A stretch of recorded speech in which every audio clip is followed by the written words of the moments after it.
Mesdames et messieurs, bonsoir et bienvenue dans ce journal. Dans les actualités de ce jour, commençons par les actions sociales effectuées par l'association FITI.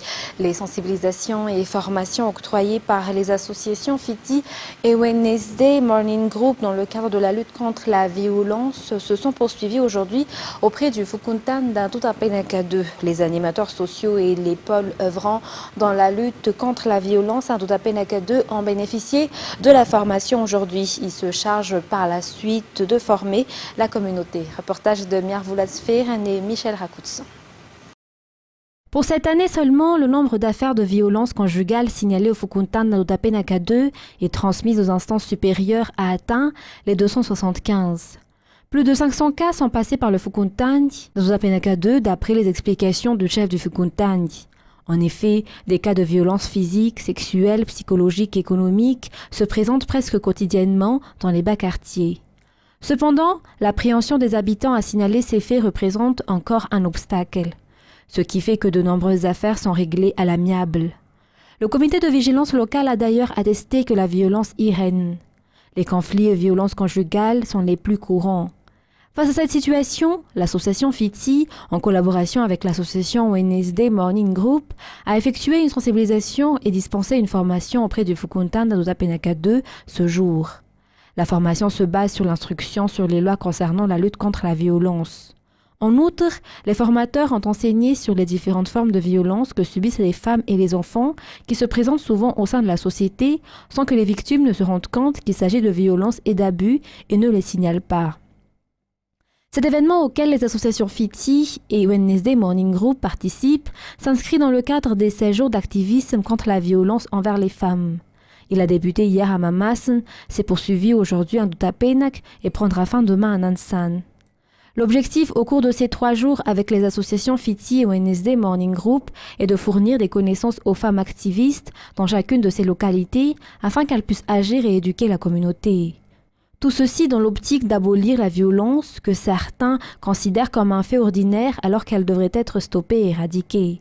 En effet, la violence bafoue les droits de l'homme, détruit la société et pire encore, détruit la vie des gens et les empêche d'évoluer.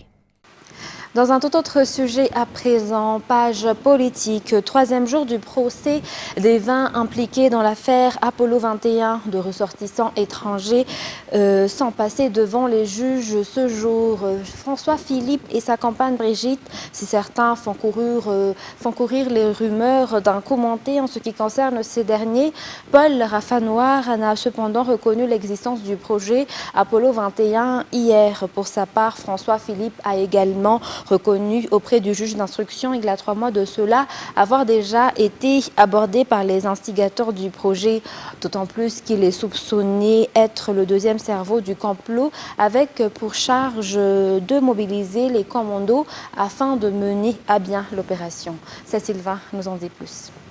François Philippe a été en détention provisoire pendant 4 mois.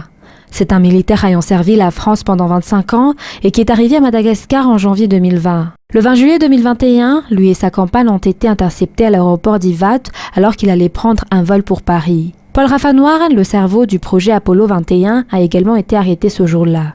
Lors de sa première comparution devant les juges d'instruction, François Philippe a affirmé que Paul Rafanoir lui a déjà fait part de son intention de déstabiliser le pouvoir.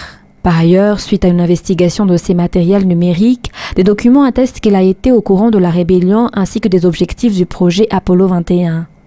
À noter que la relation entre Paul Rafanoir et Philippe François est née de la création de la société Tsarafus, une entreprise fondée en 2020 dont on ne connaît pas les objectifs. Toutefois, des investigations ont révélé que l'entreprise a été créée dans l'objectif de rechercher des financements. Il est clair que le projet Apollo 21 avait besoin d'un financement jusqu'à 1,5 million d'euros pour l'achat d'armes et de matériel informatique. Il a également été attesté que Philippe François est un proche collaborateur de l'instigateur de l'Apollo 21. Il est même soupçonné d'être le deuxième cerveau du projet, avec pour charge de mobiliser 50 commandos répartis en 5 équipes. Des missives démontrent également qu'il a été en contact direct avec les gendarmes du groupe de sécurité et d'intervention spéciale au G6. Des gendarmes qu'il a payés 2 fois plus que leur salaire pour porter des armes et collecter toutes les données. Par ailleurs, l'on fait courir actuellement à l'échelle internationale les rumeurs selon lesquelles les accusations contre Philippe François et sa compagne seraient un coup monté en guise de représailles contre la France pour les îles malgaches dans l'océan Indien. Des rumeurs sans fondement alors que des preuves existent pour des crimes punis par le code pénal malagasy dont il est actuellement jugé. Et suite à des renseignements relatifs à des envois massifs de travailleuses domestiques dans les pays classés à haut risque, notamment Arabie Saoudite, Liban, Koweït ou Oman, depuis la réouverture des frontières, des opérations de prévention contre la traite des personnes ont été mises en place par les personnels du service central des enquêtes spécialisées et de la lutte contre les fraudes documentaires le 16 novembre et le 27 novembre 2021. Des dispositifs de surveillance ont été placés afin d'appréhender les membres d'un réseau de trafiquants de jeunes femmes exploitées pour des travaux domestiques dans les pays à haut risque. Ces opérations ont conduit à l'interpellation de 2 individus le 16 novembre 2021 dans un présumé trafiquant et une potentielle victime mineure, puis à l'interpellation de 13 individus aux alentours de l'aéroport d'Ivat le 27 novembre 2021, dont 6 présumés trafiquants et 7 potentiels victimes. Reportage signé Felna Rakutorsoul et Jehan Djemar. Les présumés trafiquants, 4 femmes âgées de 22 à 38 ans, dont un récidiviste et 3 hommes de 25 à 34 ans, dont un récidiviste aussi, arrêtés par la police du SCPAF ou les personnels du service central des enquêtes spécialisées et de la lutte contre les fraudes documentaires au sein de la police nationale, ont été déférés devant le parquet vendredi dernier. 2 des présumés trafiquants ont prétendu être des policiers du SCPAF auprès des victimes et ont reçu une somme de 2 millions d'ariars de chaque victime pour la facilitation de leur passage aux frontières, selon leur dire. Les victimes sont une fille de 17 ans et d'autres entre 20 ans et 34 ans qui sont originaires de Fianarantsoa, Vohemar, Andap et Sambave. Suite à ces interpellations, des enquêtes pour traite de personnes, usurpation de fonctions et faux et usage de faux ont été ouvertes. D'après les enquêtes, les 8 jeunes femmes allaient toutes être envoyées à Oman via Dubaï pour y travailler en tant que domestiques. Recrutées depuis leur région d'origine, elles ont été hébergées à Antananarive par l'une des membres du réseau. Ces victimes ont payé entre 3 millions d'ariars à 4 millions d'ariars aux trafiquants et de faux documents leur ont été remis par ces derniers pour les faire passer les frontières. La destination qu'on leur a promis est Dubaï. Néanmoins, les enquêteurs ont pu connaître lors des auditions qu'il ne s'agissait pas que d'un escale puisque des membres du réseau leur remettent des visas pour Oman. Si certaines d'entre elles connaissaient dès le départ leur destination finale, d'autres ne savaient rien de ce qui les attendait car elles voulaient juste quitter le pays. Ce réseau des trafiquants était bien structuré et chacun avait son rôle. Ainsi, il y a ceux qui recrutent, ceux qui hébergent, ceux qui produisent les dossiers requis pour le voyage, ceux qui accompagnent à l'aéroport et guident les jeunes femmes pour le passage aux frontières, ceux qui accueillent à Dubaï et ceux qui envoient les jeunes femmes à Oman, et enfin ceux qui envoient une part des salaires des femmes exploitées aux trafiquants à Madagascar. L'exploitation est donc une affaire qui tournait. D'ailleurs, ces membres du réseau des trafiquants résidant à Madagascar reçoivent entre 300 000 ariars à 1 million d'ariars des membres résidant à Dubaï lorsqu'un envoi réussit, c'est-à-dire dès que les jeunes femmes parviennent à arriver à Dubaï. Selon les précisions, la migration professionnelle n'est pas interdite à Madagascar. C'est le fait d'envoyer clandestinement des individus pour du travail à l'étranger sans suivre les procédures réglementaires de migration professionnelle qui est réprimée et dans certains cas qui constitue l'infraction de traite de personnes lorsque le pays d'envoi est un pays classé à haut risque et que la finalité de l'envoi de l'individu présente des formes d'exploitation. Pour le moment, en vertu du décret numéro 2013-594 du 6 août 2013 portant suspension de l'envoi de travailleurs migrants malagasy dans les pays à haut risque, aucune agence de recrutement ou agence d'emploi privée ne peut effectuer des recrutements dans le cadre de migration professionnelle. Aussi, en vertu de l'arrêté numéro 20380 du 11 juin 2015 portant l'abrogation des agréments des agences en placement, aucune dérogation n'était mise pour agréer de recrutement de travailleurs émigrés par l'intermédiaire des dites agences. Cela afin de lutter contre tout risque de traite de personnes que les jeunes femmes peuvent subir, particulièrement dans le domaine du travail domestique.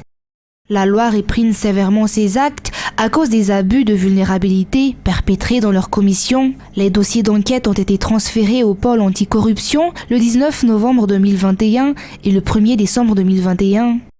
Les 7 mises en cause ont tous été placés sous mandat de dépôt à la maison centrale d'Antanmour. Partant à présent vers l'est du pays, les 45 jours de délai donnés par le ministère des Travaux publics pour rattraper le retard dans la réhabilitation de la route nationale 44 étant achevé, ce dernier est revenu sur le chantier hier pour y constater l'évolution des travaux, des améliorations et des efforts de la part de la société en charge des travaux publics ont été constatés. Néanmoins, la société devra encore fournir d'autres matériels pour rattraper les retards accumulés. Reportage sur les images de Kevin Ravonerson. Les travaux de réhabilitation de la route nationale numéro 44 du lot 1 reliant Marvoy et Imbossar sont terminés à plus de 94% actuellement. Les travaux respectent le délai mis en place selon le ministre des Travaux publics qui est descendu sur les lieux hier pour constater leur avancement. Selon les prévisions, les travaux de ce lot 1 pourront prendre fin d'ici le début du mois de février 2022 si le délai établi est au mois de mars. Concernant les travaux de réhabilitation du lot 2 de la route nationale numéro 44 qui ont connu un retard, le ministre des Travaux publics a affirmé que l'entreprise fournit déjà les efforts nécessaires pour le rattraper. Néanmoins, il est encore important que cette entreprise fournisse encore plus d'efforts pour respecter le délai. Le ministre a émis les consignes à l'entreprise d'ajouter des matériels comme les concasseurs, entre autres. 24% des travaux de réhabilitation du lot 2 portant sur le tronçon reliant Imbossar et Voudial sont achevés. Le gouverneur de la région Alochamangour a affirmé que la population de la région est confiante de l'avancement des travaux de la réhabilitation de la route nationale 44. Le développement peut enfin arriver dans la région grâce à ce genre d'infrastructure. Le commerce pourra prospérer étant donné que Alochamangour est un des greniers du riz de Madagascar, selon toujours le gouverneur de la région. Ce dernier souhaite également la poursuite des travaux pour le lot 3 de la RN 44. Le ministère de l'Aménagement du Territoire, le ministère de l'Eau, de l'Assainissement et de l'Hygiène avec la commune urbaine d'Antananarive se veulent être organisés et plus réactifs dans l'assainissement de la capitale et ses environs. À cet effet, le schéma directeur de l'assainissement d'Antananarive ou SDA a été présenté devant la presse hier. Ce schéma est une planification urbaine qui s'inscrit dans le cadre du projet de programme intégré de l'agglomération d'Antananarive et vise à poursuivre l'assainissement de la ville d'Antananarive tout en considérant les facteurs actuels. Il sera effectif jusqu'en 2037. Reportage sur les images de Zahra Ranjensou. Les infrastructures d'assainissement, notamment les canaux d'évacuation de la ville d'Antananarive, datent de plusieurs années. Ils manquent d'entretien et n'arrivent plus à évacuer comme il faut les eaux usées et les eaux de pluie. Les images d'Antananarive à chaque saison des pluies sont les mêmes depuis des années, montée des eaux, canaux bouchés et excrétas qui inondent les rues.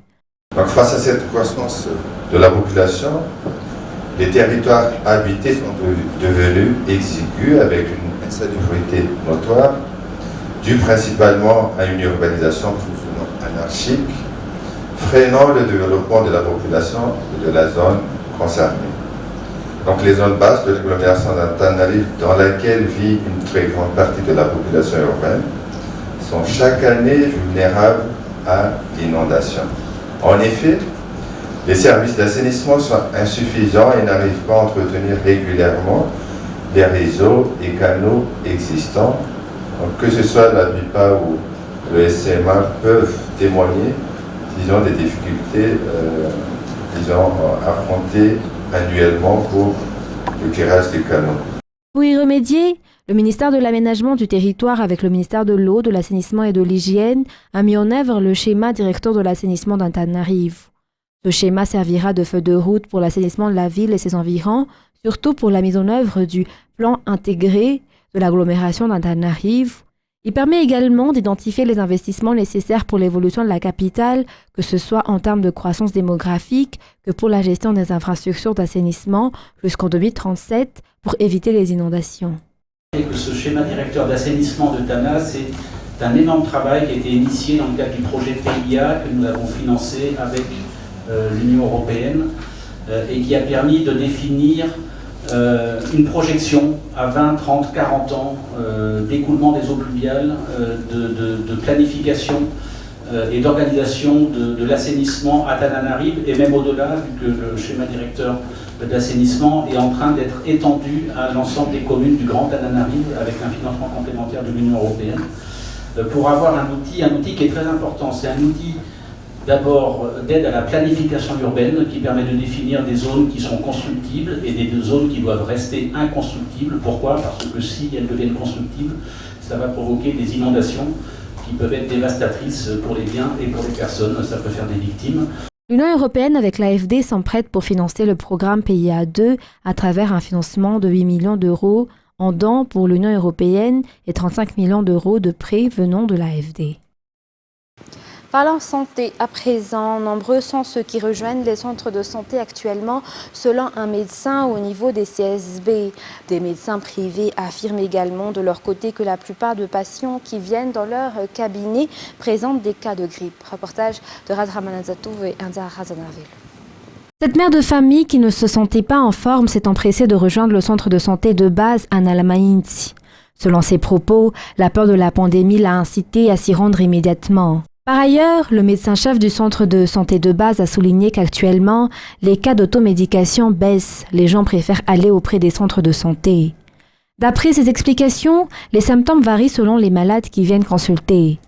Les médecins privés, pour leur part, affirment que la plupart des patients qui viennent dans leur cabinet présentent des symptômes de grippe. La période actuelle est caractérisée par la prévalence de la grippe, pendant laquelle sa contagiosité est élevée, mais il n'y a aucune raison de s'alarmer selon un médecin exerçant dans le privé. Toutefois, chacun doit faire preuve de vigilance étant donné que nous sommes encore en plein dans la pandémie de Covid-19, selon toujours ce médecin. Par ailleurs, la prévalence de la varicelle, une maladie des enfants en bas âge, est à son apogée actuellement. Les travailleurs de l'économie informelle sont plus exposés aux risques de sécurité et de santé au travail. Ils ne bénéficient d'aucune protection adaptée et ont une plus grande probabilité de tomber malade, d'avoir un accident ou de décéder. La Covid-19 vient s'ajouter à ces risques. Le secteur informel est l'un des secteurs durement affectés par la pandémie de Covid-19. Pour beaucoup des travailleurs de l'économie informelle, le choix entre mourir de faim et mourir de virus est bien réel. Ce choix se pose malheureusement à des millions de Malagasy. L'emploi informel représente près de 95% de l'emploi total. C'est pour cette raison que la déclaration d'Abidjan OIT invite les États africains à renforcer l'efficacité des institutions du travail pour assurer une protection adéquate à tous les travailleurs, notamment en prenant des mesures efficaces et globales de transition vers la formalité, conformément à la recommandation numéro 204 sur la transition de l'économie informelle vers l'économie formelle. L'OIT appuie de ce fait la redynamisation des plateformes du secteur informel pour une formalisation progressive. À cet effet, une soixantaine de personnes membres de la plateforme nationale de l'économie informelle, SOUAV, et des 13 autres plateformes régionales sont réunies à Ntirabe pour élaborer un plan de relance des activités concrètes pouvant faciliter la mise en œuvre de la recommandation 204 sur la transition de l'économie informelle vers l'économie formelle. L'atelier est techniquement soutenu par des spécialistes de l'OIT, du PNUD, de la CNAPS, du ministère du Travail, du ministère de l'Industrialisation, du EAM, de la MIT et du CACSU. Écoutons le directeur de l'OIT Océan Indien. L'objectif de cet atelier, c'est de redynamiser cette plateforme et discuter avec eux comment on pourrait aider les travailleurs de l'économie informelle qui sont durement affectés par la Covid, comment les aider pour qu'ils puissent améliorer leurs conditions de travail, notamment comment pourrons-nous les appuyer pour que ces travailleurs puissent s'affiler à la CNAPS. Mesdames et messieurs, à présent, nous allons suivre un public reportage.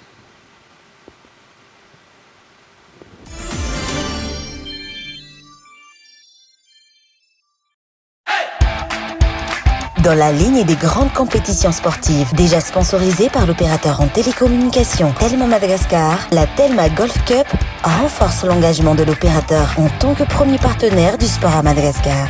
La deuxième édition de ce tournoi s'est tenue les 4 et 5 décembre dernier au golfe du Rouvandagan en formule Stableford Night et brut avec les catégories hommes et femmes en brut et net en 3 séries. Junior mixte, senior hommes et dames en brut et net et super senior mixte. Près de 140 compétiteurs, toutes catégories confondues, ont pris part à cette deuxième édition du Telma Golf Cup. Une grande affluence qui rejoint les objectifs de Telma qui souhaite encourager la participation des amateurs à ce sport. L'opérateur donne ainsi la possibilité à tous les golfeurs, qu'ils soient débutants ou confirmés, l'occasion de jouer, de s'affronter sur le green et de partager leur passion le temps d'un week-end. Une opportunité que Telma continue de promouvoir en sponsorisant le championnat de Madagascar de golf 2021 du 15 au 19 décembre, toujours au Golf Club du Rouvandagan. Les grosses pointures du golf malgache se sont quand même distinguées durant la compétition.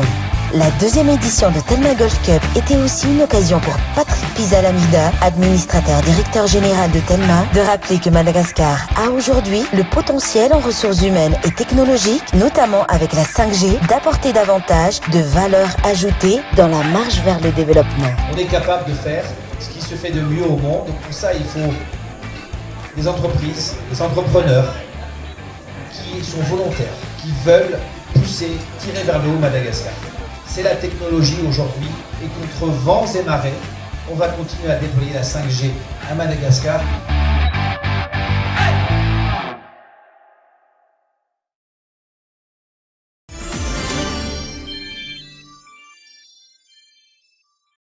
Dans les actualités internationales de ce jour, le social-démocrate Olaf Scholz a été élu aujourd'hui chancelier d'Allemagne par le Bundestag. Olaf Scholz, longtemps mal aimé du parti social-démocrate, s'apprête à prendre la suite d'Angela Merkel à la tête de l'Allemagne qui a dirigé le pays pendant 16 ans grâce à son expérience de ministre et d'élu local à une campagne sans fausse note. Ce portrait de France 24 retrace sa carrière politique. La politique, Olaf Scholz s'y intéresse dès sa jeunesse. Il rejoint le Parti social-démocrate alors qu'il est encore adolescent. Au départ, il s'identifie plus aux membres de l'aile gauche du parti, mais très vite, il préfère s'engager avec les centristes du SPD.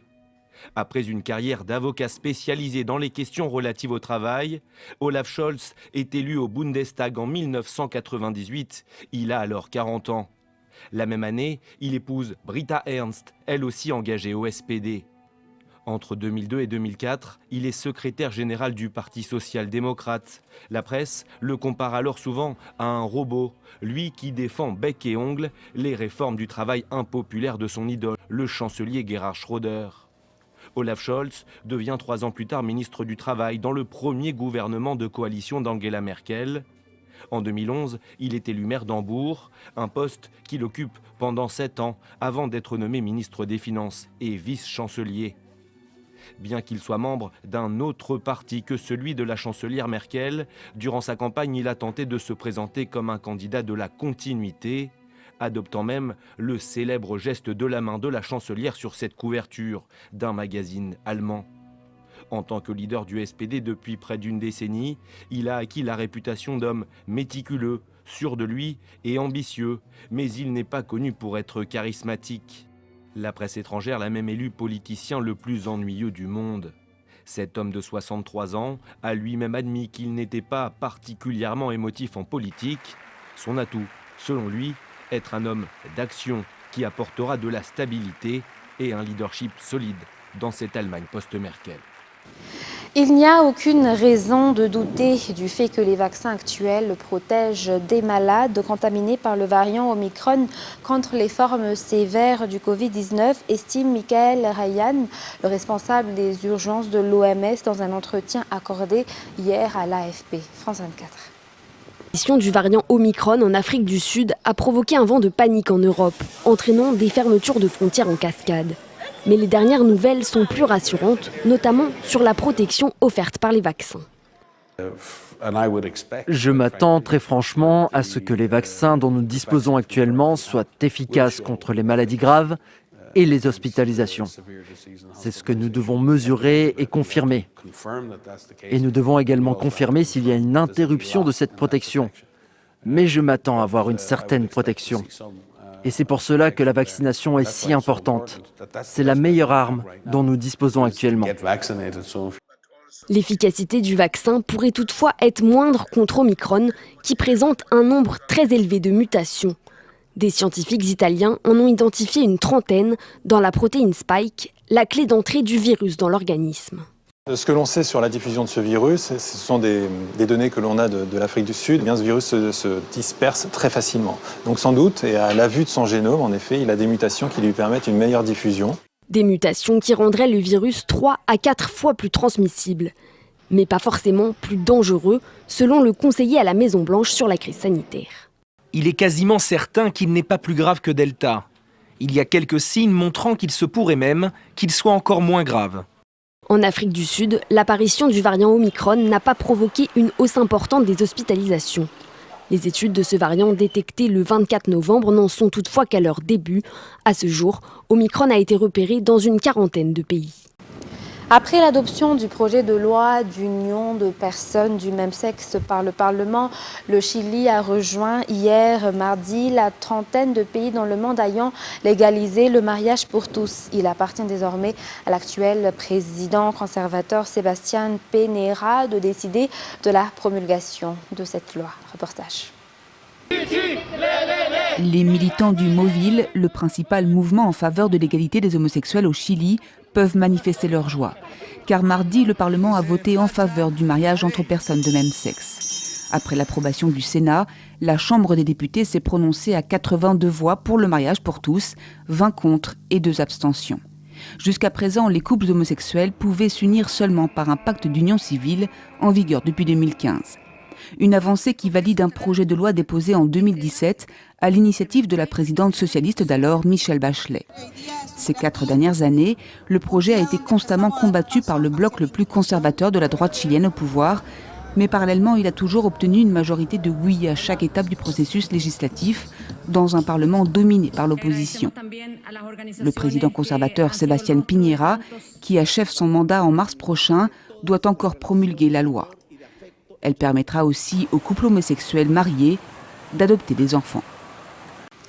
Mesdames et messieurs, c'est la fin de ce journal. Je vous remercie de nous avoir suivis jusqu'à son terme. Très bonne continuation sur notre chaîne. Très bonne soirée à tous. Au revoir.